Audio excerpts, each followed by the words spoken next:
back, everybody. Today we're going over the pistol that you see in my hand and that you saw throughout the intro. It's the Walther PPS M2. So M2 delineates a change from the original, which has now become the M1. So we'll go over a few of those changes later on in the review. But folks have been beating me up to review one of these little pistols for years now, whether it be the original and now this one. I believe this one came out early 2016. I think it actually at SHOT Show. And PPS has a cult following, and we'll get into a little bit about that later on in the review, but those folks always want me to review them, and I never really had, simply because I've been very happy with the Shield and the Glock 43 and didn't really see a reason to go ahead and pick one up. However, recently Walther's been offering a $100 rebate on these guns, which makes them very attractive price point pistols. So I think that rebate is going on through September 15th, if I remember correctly. So I picked one up for that reason and sent the rebate out. We're waiting on it still, but picked it up over at Brownells and out the door shipped. It's like $300 with a coupon code. Not sure if the coupon code is going to work as you guys are watching this, but as I'm making the video right now, it is working. So check the link in the video description if you guys are interested. But what we're going to do next is step back outside of the range and see what kind of accuracy we can get out of this little pistol. Then come inside, go over all the details of it, compare it to a few other favorites of mine in this category, and at the end we'll let you know what we think of it overall.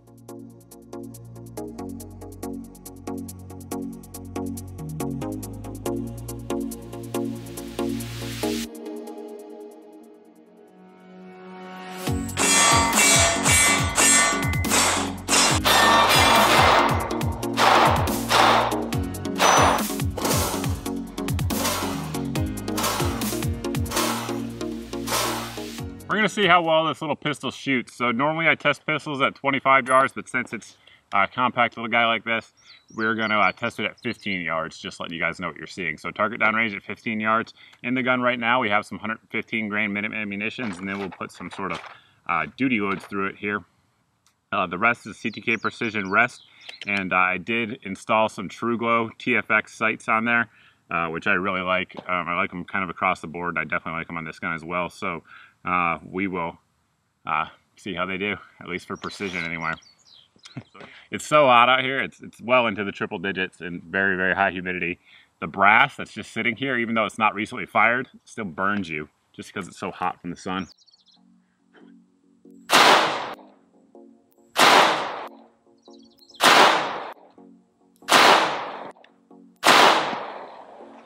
Well, you know, I debated doing this from 25 yards just because this gun shoots so well. And with that group, I'm kind of thinking I should have. So yeah, definitely a good group there. We're going to go ahead and run the 150 grain, so 150, heavy for caliber, 9mm Federal HSTs through there. This is their new load that's designed for short barrels. So basically it was designed for a gun just like this. Of course, that's for performance in terms of terminal performance, not so much accuracy, but I bet it'll shoot accurate, but we'll see.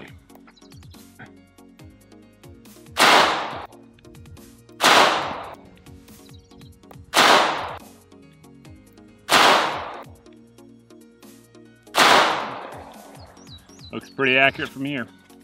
All right, last load we're gonna put through it is some 147 grain G2 ammo here. It's a Spear Gold Dot. It's their new version. It has sort of like a plug in the end of the bullet, kind of like the old school Hornady bullets did, the old critical defense and critical duties.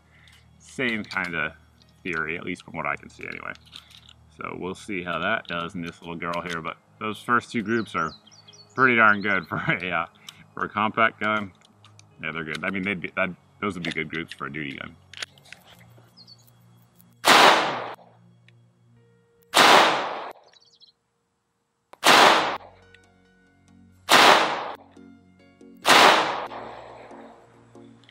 Let's go check them out. The first group here, of course, was the Minuteman Munitions. Very tight group overall. We're looking at just over an inch, so like an inch and a quarter on that group. Then we came down here to the Federal 150 grain HSTs. And let me see. Right at 2 inches, regardless of how you measure it.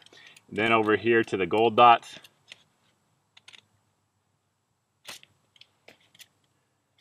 right at 1.5 inches on those. So definitely those two loads were by far and away the best. And reality is those are exceptional grooves for a compact pistol. So I think the sights help. The really good trigger of the PPS helps as well. And obviously shooter has a little bit to do with it, but I'm going to give this one to the gun. Definitely good shooting there. We'll quickly run some hollow points through there just to show the function with that. We have a couple different ones here. We have the 147 grain Spear Gold Dot. That's the G2. And we'll see how it does with that.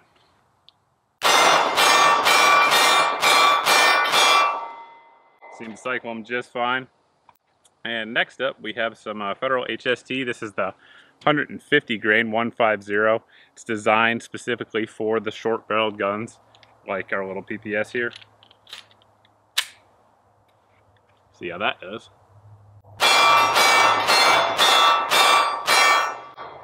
Seem to do just fine there. Of course, if you're actually gonna pick a carry load for this gun, I definitely recommend putting more than a mag of whatever that ammo is, just to ensure function. But I just wanted to show you guys, seems to eat them just fine. You guys already saw, obviously it's quite accurate, so that certainly is a good thing, particularly for a small gun like this.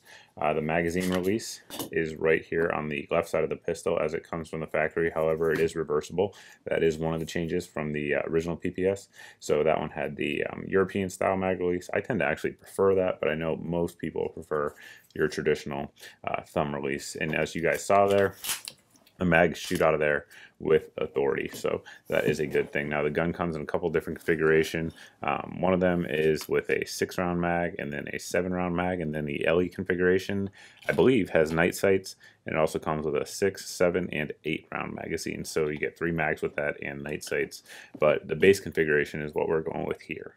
I do like the fact that it comes with 2 different size mags. So me personally, I'm going to carry it with the flush fit one for a total of 7 rounds, 6 in the magazine and 1 in the chamber. But I know a lot of people don't like to have their little finger dangling here, kind of like that, which I don't mind. I tend to shoot it pretty well anyway with either mag, and some people want that full-size grip though. So having that extra extension on there plus the extra round is something I know a lot of people are going to go with. So it does give you the option out of the factory regardless rather of which one you go with. So the grip itself is very ergonomic, at least to me it is anyway. The texture on there is pretty good. I would like it to be a touch more aggressive, but I know some people don't like aggressive texturing, so it's sort of a happy medium. I haven't had a problem with it slipping around or moving in my hand, so ultimately I guess that's what matters. So it's doing that quite well. Does have the finger grooves. I know some people don't like the finger grooves. They fit my hand well. So for me, it's not really an issue. The back strap is not interchangeable like the M1 version, so you get one size here. You don't get to swap them out. The good news about that is it doesn't have the problem that the M1 did, where if the back strap was loosened, the gun was inoperable. So it sort of solved that Murphy's Law problem that could have happened with the original pistol, and I think this one's going to fit most folks' hands just fine. The slide on the pistol does have a Tinifer finish on there, so it's sort of like the old school Glocks. It's very corrosion resistant, and does also provide a nice surface hardening as well. So it's going to be very hard, scratch resistant, durable type of finish, and so far it's held up quite well. No issues with it at all. The front, of course, does have the front serrations for folks that like that. You guys want to do press checks up there, you can do it until your heart's content with this pistol. I know some people have complained about sort of the branding on the side, but I don't think it's too bad. It certainly is worse on other pistols. There's no grip zone or anything like that written into it, so that's good. But the actual serrations themselves are good. They're sharp. They allow you to actually get a good grip on it and run the slide. But they're not so sharp they're going to like catch on clothing or anything like that. So the pistol I got came with factory 3-dot white sights.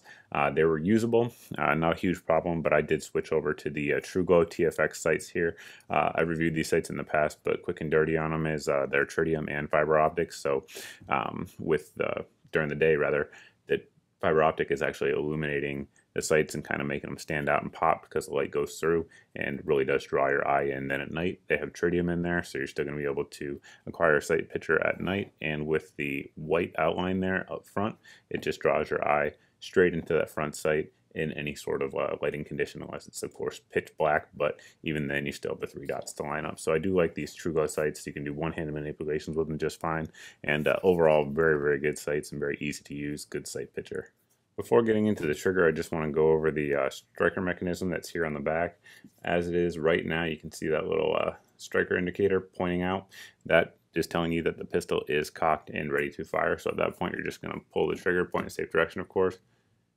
and you'll see it goes home.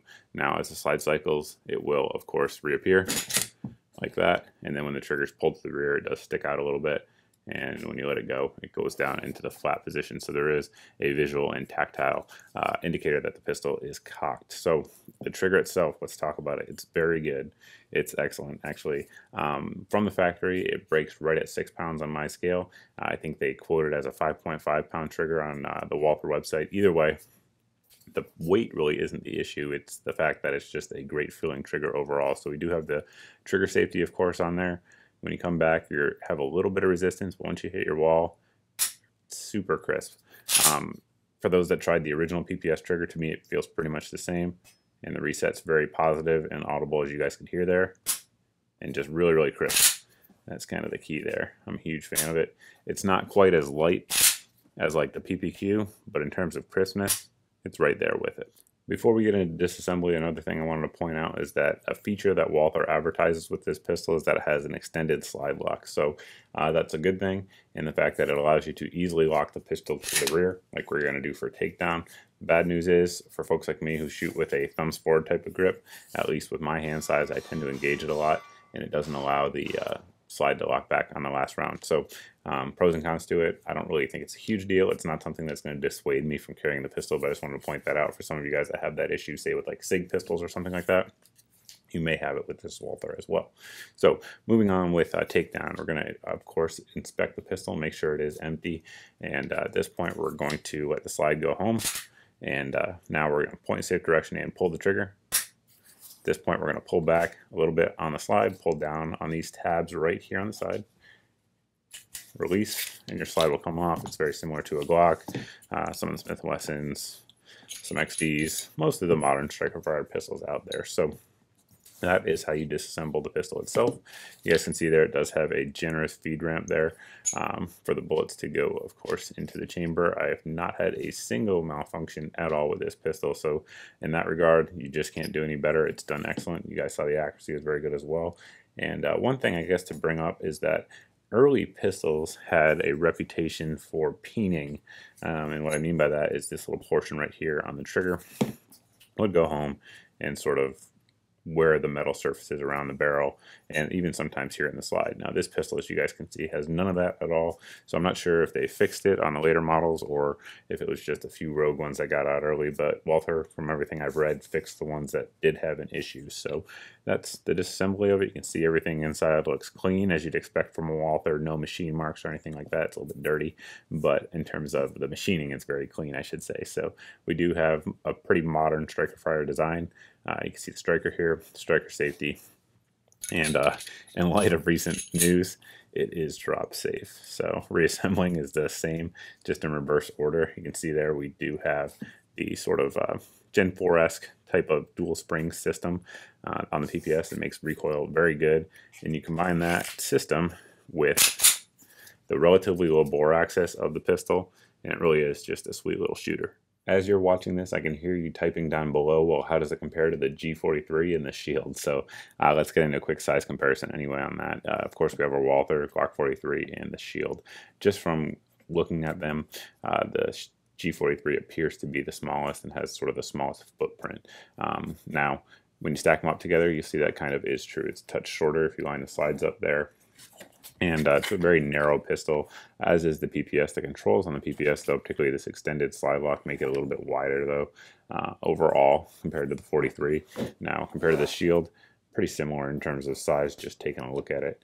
I removed the magazine so that way we didn't sort of throw the comparison off by depending on which magazine we're actually using. But you can see there, in terms of the length of it, pretty darn similar, both in the slide as well as the grip. It's a touch shorter there with the Shield in terms of overall length, but in terms of thickness, the Shield feels a little thicker. Now, if you actually mic it up, it's probably right about the same, again, with that extended slide lock, but it feels thicker to me. And the pistol here, the PPS on my scale with the 6-round mag, weighed in right at 21 ounces. unloaded. So weight-wise, it's definitely very competitive with the two offerings. Sometimes it's hard to judge the thickness of a pistol just looking at it like we just did, but one thing I do personally is check, basically, can I throw it in a holster in my pocket with, like, let's say some cargo shorts on, and does it just scream, I have a gun in my pocket? Is it super obvious due to the thickness of it, like if you tried it with a Glock 26, for instance? And with this pistol and this holster, it's not. So I've been carrying this one around for a while, just like this, in the sticky holsters. This is the MD4. I'll put a link down below, in my pocket, and I've had no issues with just excessive printing or anything like that. It wears just fine, and that's really a nice thing about these single stack 9s. Now, of course, there's plenty of other holsters for inside the waistband, and actually this holster can be worn inside the waistband. It's one of the interesting things about it, but we've had zero issues with it at all. It's a good little setup there if you just want to throw it in your pocket and head out the door. I think we covered most of the important points. We already touched on price in the beginning. So for that price, what do you get? You get a very good pistol, in my opinion. I've had a grand total of 0 malfunctions from the gun. Like I've said, some user-induced ones with the me hitting the slide lock.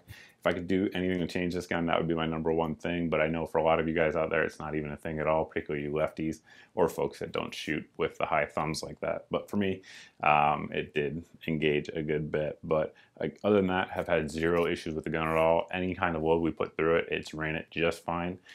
Probably about 400 rounds of Minuteman munitions have gone through this. Probably 100 rounds of the Federal American Eagle, that polymer tip stuff, and then probably another 50 rounds of the HST 150 grain, because that will be what I'm carrying in this gun. So yes, this gun's going in the carry rotation immediately after this video. So I like it that much, and really there's not more of a compliment I think I can give to a gun than that I will be willing to carry it and use it as a gun to defend myself and my family. So definitely very good. I like the trigger. I like the ergonomics of it a lot. I like the sight that we put on there. I think overall it's just a very good package and offers a lot of capability, particularly at a price point of $300 shipped to your FFL like it is currently. For those of you guys that are watching this video a long time from now when it's being published and you missed out on the rebate, sorry. Should have subscribed to the channel earlier and saw the video. But yeah, I mean, I think that pretty much wraps it up. It's an awesome, awesome little gun. Definitely recommend it. And if you guys want, maybe down the road we can do a PPS versus Shield versus G43 versus XES video and really try to see which one's best. But it's definitely up there with them. It's an excellent, excellent little gun, at least in my sample size of 1. But if you guys have any questions about the pistol or anything else, you can always post those questions down below in the comment section. You can also post over at my Facebook page. As always, that is generally the best place to get in touch with me these days. I tend to see the messages more there than I do here on YouTube. But that pretty much wraps it up. Thanks for watching. Thanks for subscribing. If you guys aren't subscribed, please go ahead and hit that subscribe button, and we'll see all of you in the next video.